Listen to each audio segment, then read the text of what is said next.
Pemirsa, musim penghujan menjadi musim yang rentan dengan penyebaran nyamuk demam berdarah. Dinas Kesehatan Kabupaten Oku telah menyalurkan 18 alat fogging ke semua puskes di Kabupaten Oku. Musim hujan menjadi musim yang rentan terhadap penyebaran penyakit DBD.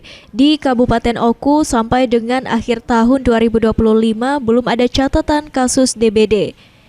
Kepala Bidang Pencegahan dan Pengendalian Penyakit atau P2P Dinas Kesehatan Kabupaten Oku, Andi Prapto mengatakan, Dinas Kesehatan Oku telah menyalurkan 18 alat fogging beserta obat ke seluruh puskesmas yang ada di Kabupaten Oku.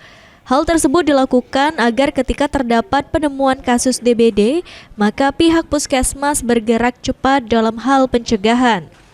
Selain alat fogging, juga disalurkan bubuk abate dan rapid test DBD, sehingga masyarakat yang dicurigai terjangkit penyakit DBD dapat segera dilakukan tes. Bubuk abate juga bisa diambil oleh masyarakat secara gratis di puskesmas yang ada di Kabupaten Oku.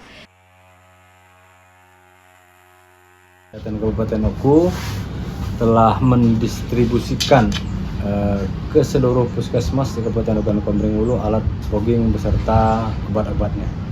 Jadi 18 puskesmas yang ada di Kabupaten Oku Komering Ulu bisa melaksanakan giat fogging andai kata terjadi peningkatan demam berdarah.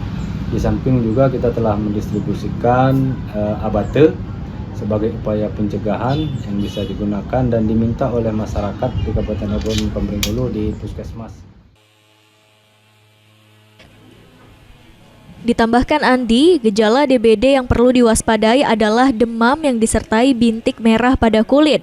Masyarakat diimbau untuk segera mendatangi fasilitas kesehatan jika mengalami gejala tersebut, sehingga DBD dapat ditangani dengan cepat dan tepat. Unit Yuniki, PAL TV.